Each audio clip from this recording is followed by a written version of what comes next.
Hi, this is Adam Onslaught for the Global Onslaught, and we're here this evening talking to Ian from Double How's it going? Experience. How you doing, bro? Absolutely fantastic. How you doing? I'm very, very well, thank you very much. Now, you sound like you're a million miles away, but in fact, you are currently in the middle of your UK tour, which is live action rock performance tour. How's that going Yes, so it is. far? You know what? So far, it's been fantastic. We're in day 7 right now, and we've got another 2 weeks to go. And so far, it's been, it's been a great tour. No complaints, and I think every city so far has been really warm to us, and we've been well received, and hopefully it continues for the rest of the tour. You've got quite an extensive set of dates set for August. Is that on? Were you just going to be here for like 3 or 4 weeks and then just go back, or are you going to extend that tour?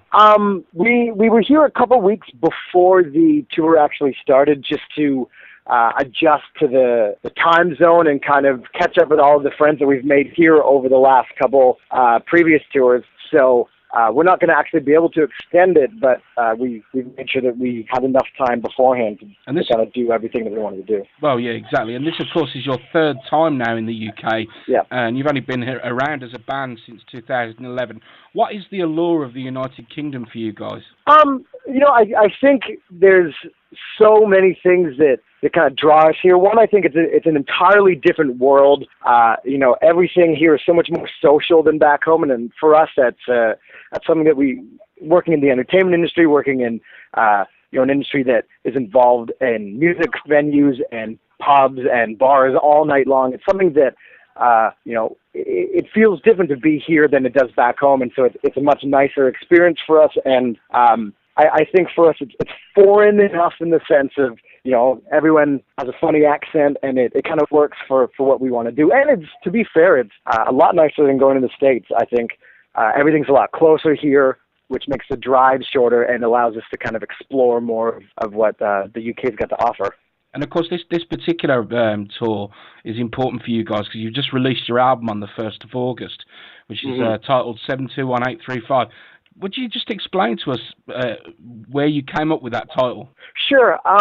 We're pretty influenced by a lot of bands that do, concept records. And for us, 721835, or as it's called outside of Leet speak, Tribes, is a collection of songs where each song can stand alone if you were to have it outside of a record context, but there's kind of a division, or not a division, sorry, a line that kind of draws everything together. So each song kind of exists as its own little tribe, if you want to call it that, and when they come together, we have this whole record called Tribes. And so that's kind of where it came from. And we've been huge fans of bands like Coheed and Cambria, for example, who, they had this storyline that kind of works all the way through all of their records, and that's kind of something that we've wanted to chase and we wanted to kind of bring into our music.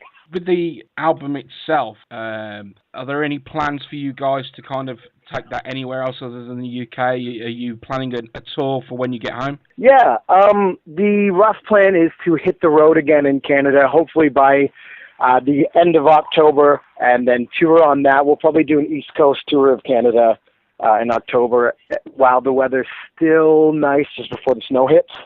And then, touring Canada in the winter is it's a whole other ball game. So I think the hope is once the snow hits in December, January time frame, we're going to tour on the record down to the States, kind of escape the snow and hit down in Florida and the Texas area so we can have warm weather all year round. So you're doing it seasonally then rather than actually planning it out.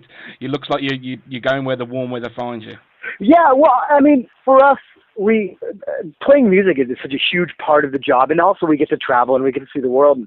So this previous year, we kind of did the opposite. So we toured Canada in the winter, and then we toured the southern states in the summer. And obviously, Canada in the winter, you got minus 40 degrees, and obviously the southern states, you've got stuff in the high 40s for temperatures. So we figured let's flip it. So at least that way we're in 20-degree weather all year round. Yeah, so it's definitely plays a big part for sure. Yeah. So yeah, absolutely. Obviously, you say you're planning to come back to the UK. You've also said that you'd like to come back to the UK, annually, maybe even 6 monthly. Is there any plans to take that tour over to Europe at all? Yeah, when we first came over here, we always had the intention of using this as a launch pad to get over to Europe, and so we wanted to have a slow build over here, and so we're finally starting to see the fruits of our labor here. So next time we come back, I believe the plan is to do maybe 15 dates of the UK, and then look into France, Belgium, Germany, maybe Spain, kind of that whole tour circuit in there, and then kind of see after that tour whether we want to expand further into Europe or build up those markets before again expanding into Eastern Europe. So there's a definite plan, and I mean, it looks like you basically, you guys are going to get to see the world. It's and the album itself is fantastic. It's very punchy, riff heavy sound. For those people that haven't heard you before, it's how would you kind of describe yourselves in your own words? I would say that we are a rock band with poppy tendencies and a classic rock feel. So we kind of tend to lend ourselves to hopefully all the good eras of music all into one little sweet package. Well, there you go. Couldn't have said it better myself. I just want to say thank you very much for sparing a little bit of your time this evening just before you go on stage a little bit later on. It's been an absolute pleasure speaking to you. Thank you very much indeed, Ian. Thank you so much for having me. And I speak on behalf of all the guys when I say thanks a lot. You're very welcome. Thanks.